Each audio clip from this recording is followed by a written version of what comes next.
At my daughter's wedding, I was expecting joy, laughter, and memories I would cherish forever. Instead, the first thing that greeted me was a huge photograph of myself with the words "No entry" plastered across it. I froze in disbelief. My heart pounded, my face burned, and a wave of humiliation washed over me. How could they do this to me, my own family, on the happiest day of my daughter's life? Stick with me while I share my story, and if it touches you, don't forget to support our channel by hitting that subscribe button, dropping a like, and sharing it with the people you care about. I am Susan Harper. I raised my daughter, Emily, alone after her father, Tom, passed away 5 years ago. Those years were never easy. I worked long hours, juggled bills, and did everything I could to give Emily a life full of love and stability. I missed her childhood moments sometimes, yes, but I gave her everything I could. And now, on her wedding day, I felt completely invisible. Emily was marrying Jake Thompson, a kind, hard-working man she had loved since college. I was proud of her, and for a moment, I tried to shake off the humiliation and focus on her happiness. But the reality was harsh. The moment I stepped closer to the wedding hall, whispers and glances confirmed it. Victoria, Emily's stepmother, had orchestrated this. Victoria had always been controlling, always wanting to insert herself into Emily's life, trying to replace me in every possible way. She had wealth, charm, and influence, but she had never earned respect, and certainly not my daughter's love in the same way I had. The photograph was Victoria's way of marking her territory. She wanted me out of the picture, to humiliate me in front of everyone, and to make sure Emily followed her lead. But in that moment, as the embarrassment and shock threatened to overwhelm me, something inside me shifted. I realized that my life, my dignity, and my bond with Emily could not be stolen with a mere sign. I took a deep breath and looked around. I saw Jake, smiling nervously, unaware of the storm brewing behind the scenes. I saw Emily, radiant in her wedding dress, blissfully happy yet manipulated by Victoria's whisperings. And I knew that this moment, painful as it was, would not define me. I refused to let humiliation break me. As I stepped forward, ignoring the sign and the smirks, a sense of determination settled over me. This wedding would not be Victoria's victory. I would find a way to ensure that truth, love, and respect had their place. And as I crossed the threshold, ignoring the bold letters shouting "No entry," I promised myself that this day, which began with betrayal, would not end with defeat. The battle had begun, and it was only the beginning of a story of betrayal, strength, and revenge that no one would forget. Over the years, I began to notice a shift in Emily's behavior, subtle at first, but unmistakable. Victoria had a way of planting ideas in Emily's mind, of making her question my intentions and my place in her life. At first, I thought I was imagining things, but little by little, Emily started to pull away. She no longer shared her thoughts freely with me. She stopped seeking my advice. Even her smiles seemed reserved, as if she were afraid to show too much warmth. Victoria was always there, hovering, guiding Emily's choices, presenting herself as the voice of reason. She would criticize me subtly, making offhand comments about my style, my way of raising Emily, or even my financial decisions. Emily, influenced by these constant whispers, began to mirror Victoria's coldness. She would laugh at Victoria's jokes, roll her eyes at my suggestions, and sometimes outright avoid me. It hurt more than words could express, but I held my tongue, believing that Emily would eventually see through Victoria's manipulations. On the wedding day, the reality of the distance hit me hard. While other family members welcomed me warmly, a few glanced away or muttered behind their hands. Emily didn't greet me properly. She barely looked at me when I tried to talk to her. And in photographs, she deliberately stood apart, leaving me on the edge of frames. It was subtle, but the message was clear: I was not supposed to be part of this day. Victoria's influence extended to every detail. I realized that even the wedding planning had been designed to exclude me. Invitations were sent without my input. Seating arrangements kept me away from key family members. Every decision seemed calculated to remind me of my place, or, rather, my lack of one. Even friends and relatives, who had once treated me as family, now seemed to follow Victoria's lead, offering polite smiles but no real warmth. The whisper stung the most. Victoria would comment quietly to Emily about how complicated things would be if you let your mother take control, or we wouldn't want anyone embarrassing us today. Emily would nod, seemingly without question, and I could see the tension in her eyes, caught between the woman who had raised her and the one who was reshaping her world. In that moment, a mix of heartbreak and anger surged through me. I realized that this wasn't just about a photograph or a wedding. It was about a lifetime of manipulation, a deliberate effort to push me aside, and a daughter who had been misled into thinking she had to choose between the two of us. But along with the pain came clarity. I understood that if I wanted to protect my dignity and my bond with Emily, I couldn't react with anger. I needed patience, strategy, and resolve. The betrayal was deep, but it had lit a fire inside me. I was determined that this day, which had started with subtle humiliation, would not end with me erased from my daughter's life. Victoria might have played her game, but I was ready to make sure the next moves were mine. As I stood there, watching Emily smile at everyone else while ignoring me, a wave of emotions crashed over me. Anger. Humiliation. Sadness. I felt small and invisible, as if all the years of love and sacrifice had been erased in an instant. My chest ached, and tears threatened to spill, but I refused to let them. Not here. Not in front of everyone. Memories flooded my mind. I remembered the nights I stayed awake, working 2 jobs just to pay the bills, making sure Emily had what she needed for school, sports, and her dreams. I remembered rushing home after late shifts, preparing her favorite meals, helping with homework, and comforting her after heartbreaks or disappointments. Every sacrifice, every sleepless night, every moment of worry, it all came back sharply, as if to remind me how much I had given to her and how little it mattered now. I thought about the times I had held her hand through doctor visits, stood in the rain to watch her games, and cheered the loudest at her achievements, all while struggling silently to keep our lives together after Tom passed away. And now, on what should have been one of the happiest days of our lives, she looked at me as if I were a stranger, and Victoria stood in the shadows, triumphant. For a brief moment, I considered walking away. Leaving quietly, letting them have their day without me. Maybe if I disappeared, I wouldn't feel this embarrassment anymore. But as the thought passed, a stronger feeling emerged. I deserved respect. I deserved to be acknowledged as the mother who had given everything, the woman who had built the foundation of Emily's life. No photograph, no whispered insult, no manipulation could take that away from me. In my mind, I replayed every instance of Victoria's lies and manipulations, every moment she had tried to pit Emily against me. And with each memory, the humiliation began to transform into determination. I realized that this pain, as raw as it was, could become a tool. I would not lash out recklessly, but I would not retreat either. I would show strength, dignity, and resolve. I imagined standing tall, keeping my composure, and letting my actions speak louder than words. I imagined Emily seeing me for who I truly was, the mother who had never abandoned her, who had fought for her, and who would continue to fight, no matter the obstacles. I thought about Victoria, so sure of her victory, and smiled quietly to myself. She had underestimated me. That day, my heartbreak became my fuel. My anger became clarity. And my humiliation became resolve. I may have been pushed aside for now, but I knew this was not the end. I would reclaim my place, protect my dignity, and make sure that the truth could not be hidden.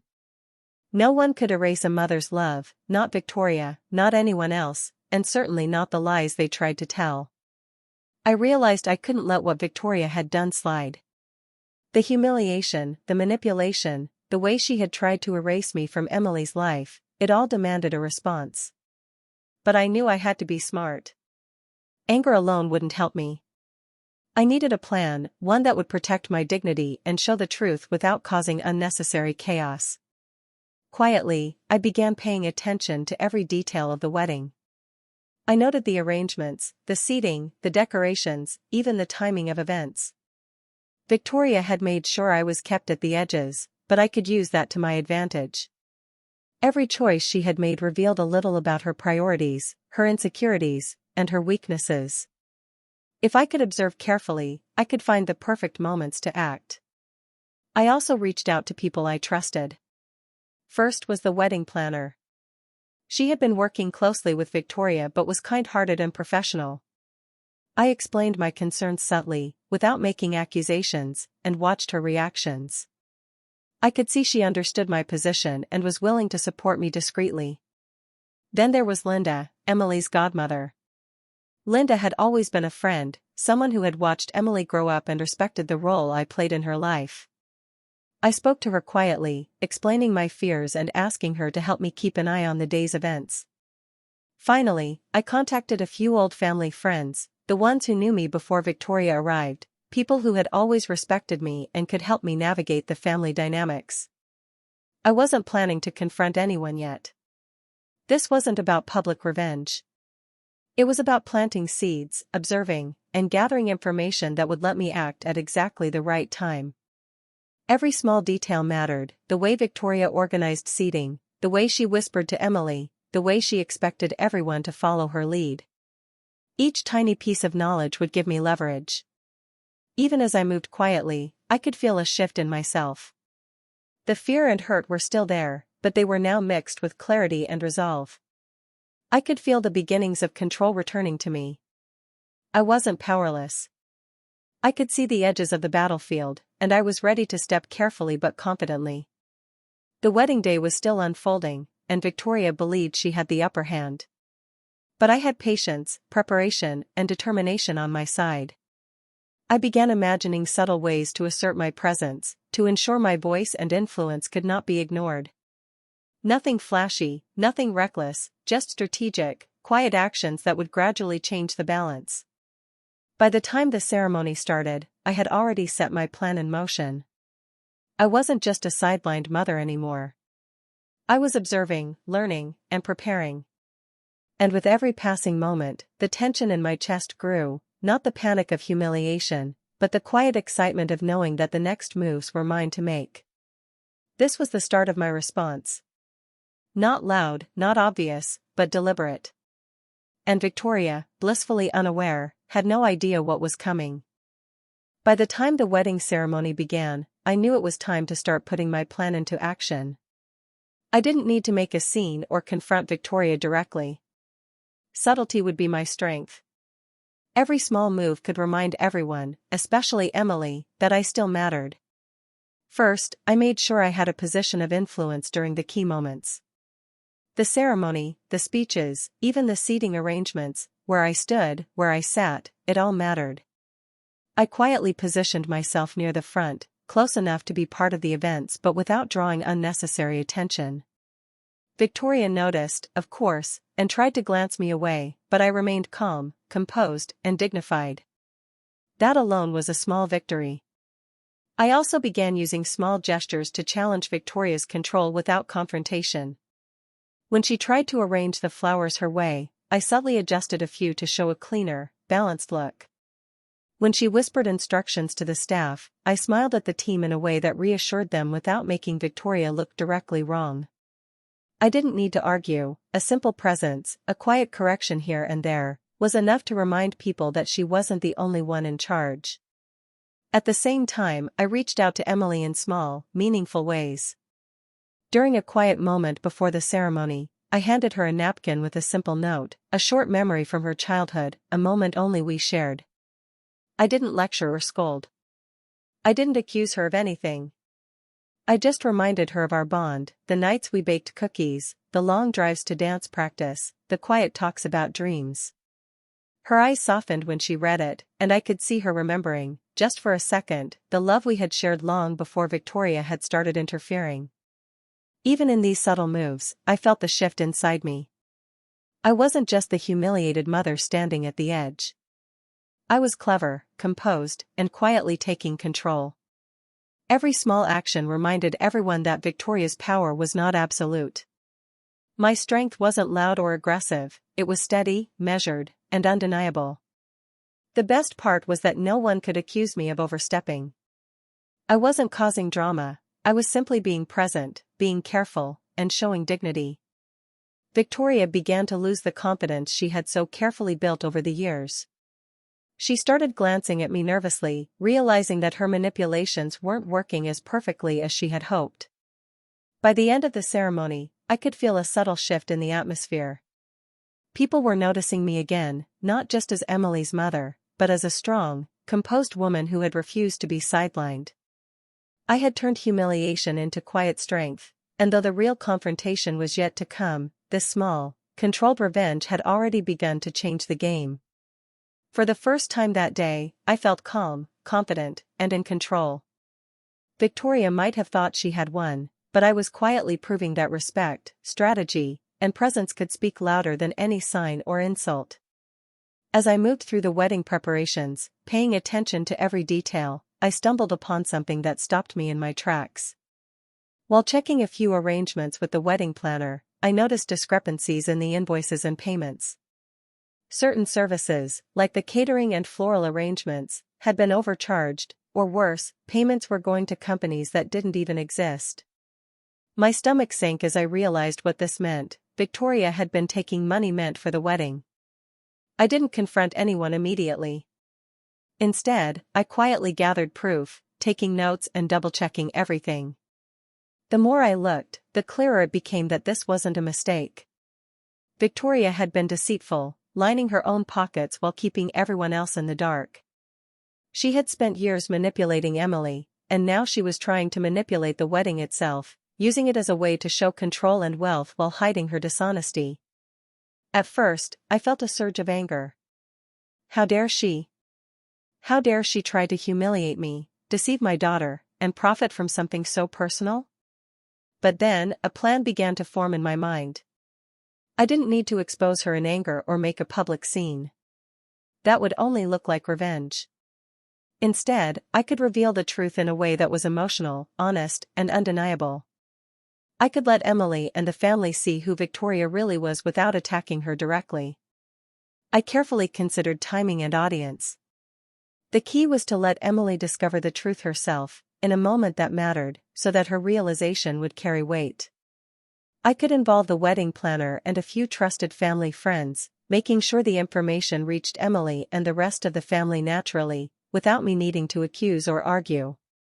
My goal wasn't to humiliate Victoria for fun, it was to protect my daughter and restore the balance that Victoria had tried to destroy.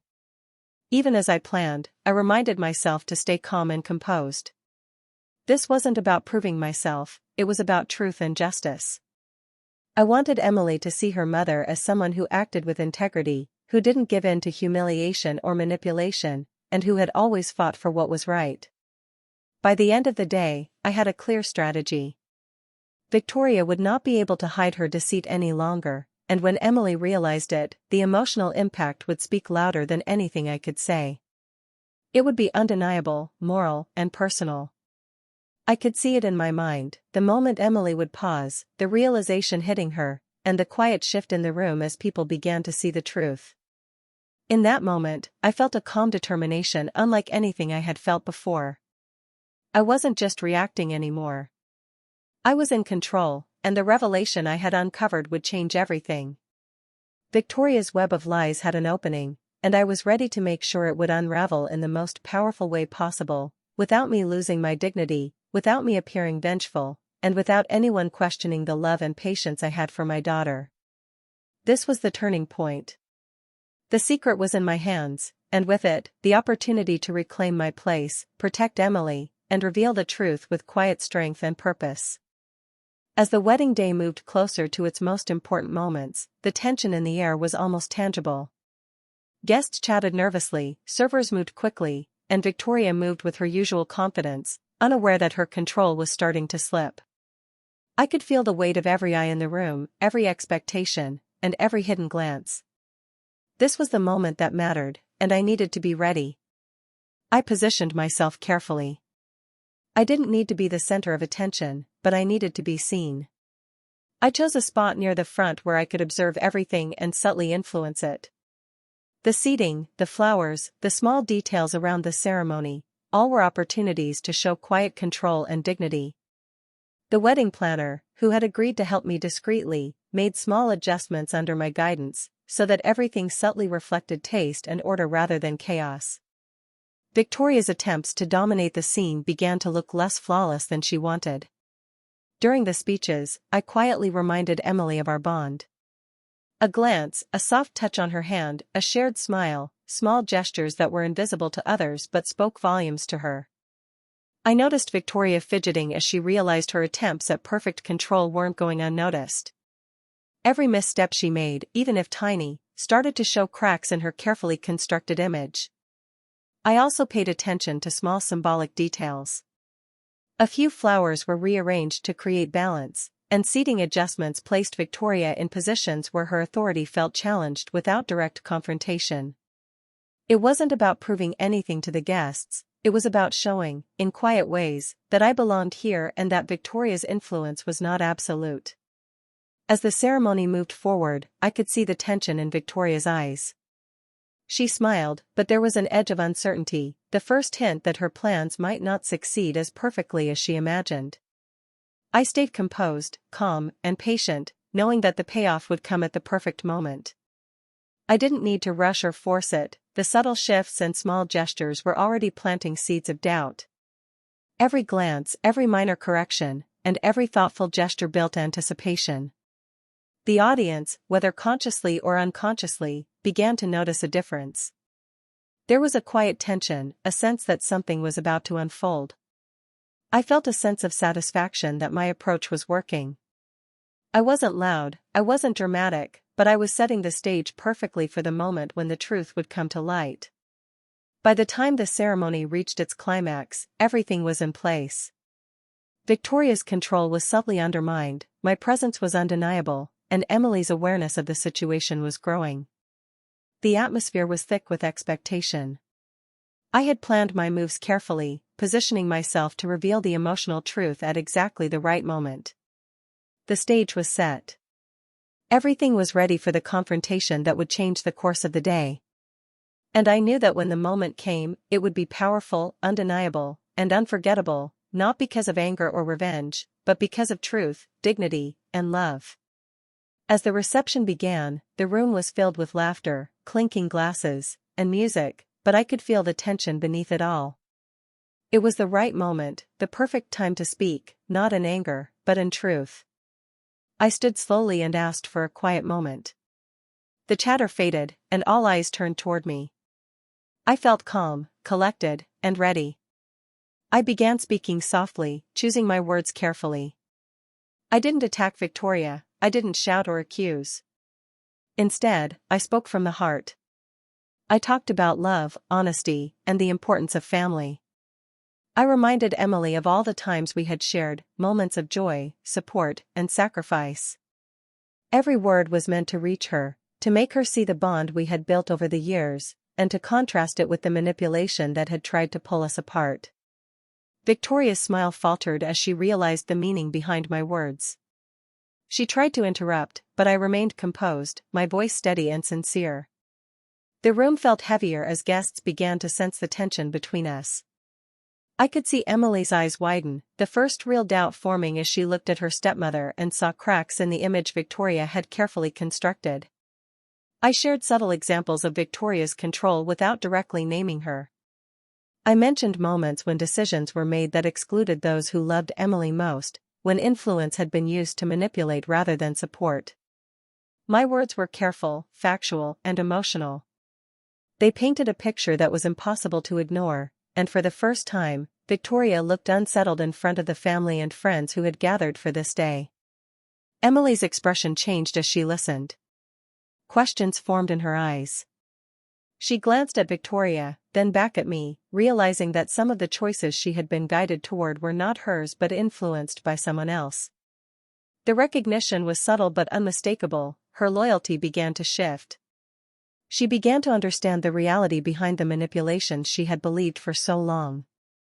I finished my words with a simple, heartfelt message: love and respect cannot be forced or bought. They come from honesty and care, and no one can replace the bond between a mother and her child when it has been nurtured with sincerity. The room was silent for a moment, the impact of my speech settling over everyone. Victoria, who had tried to control everything, was exposed not through anger or drama, but by truth and composure. Her attempts to humiliate me were now reversed, and it was clear to everyone present that her image of perfection was false. She looked embarrassed, caught in a moment she had never anticipated. The confrontation had achieved exactly what I intended.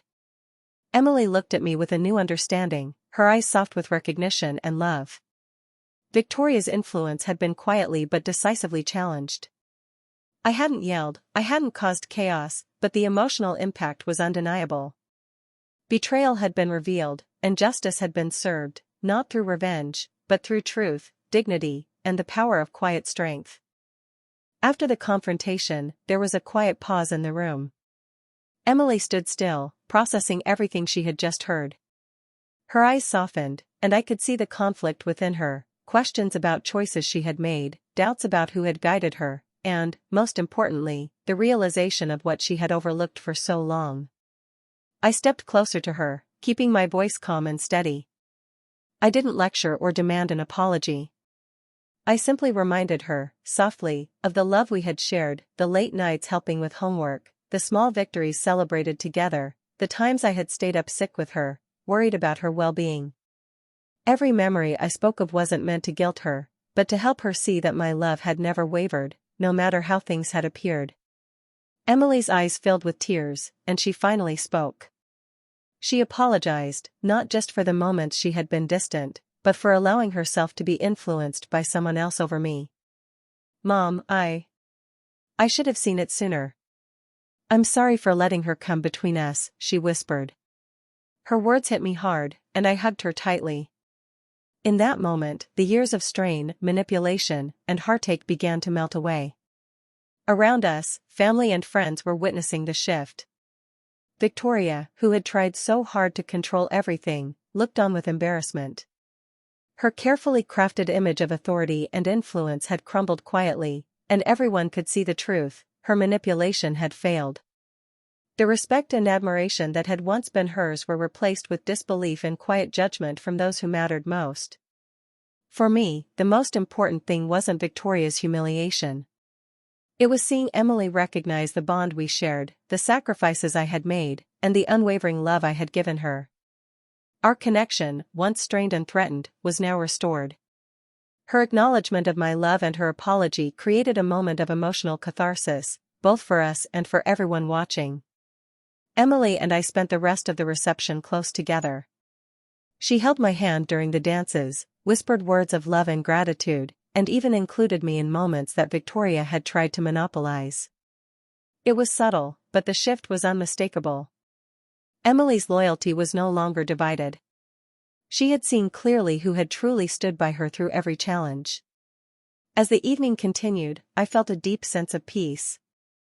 The humiliation, the betrayal, and the manipulation had been powerful, but the truth, love, and patience I had shown had won in the end. Victoria's influence had been exposed, Emily's heart had opened, and my place in my daughter's life had been fully restored. That night, as I watched Emily laughing and celebrating, I realized something profound: strength isn't always loud. Sometimes, the quiet persistence of love, patience, and integrity can achieve the greatest victories. And in that moment, my heart swelled with both relief and pride. The mother-daughter bond, tested and strained, was stronger than ever. By the end of the wedding, everything had shifted.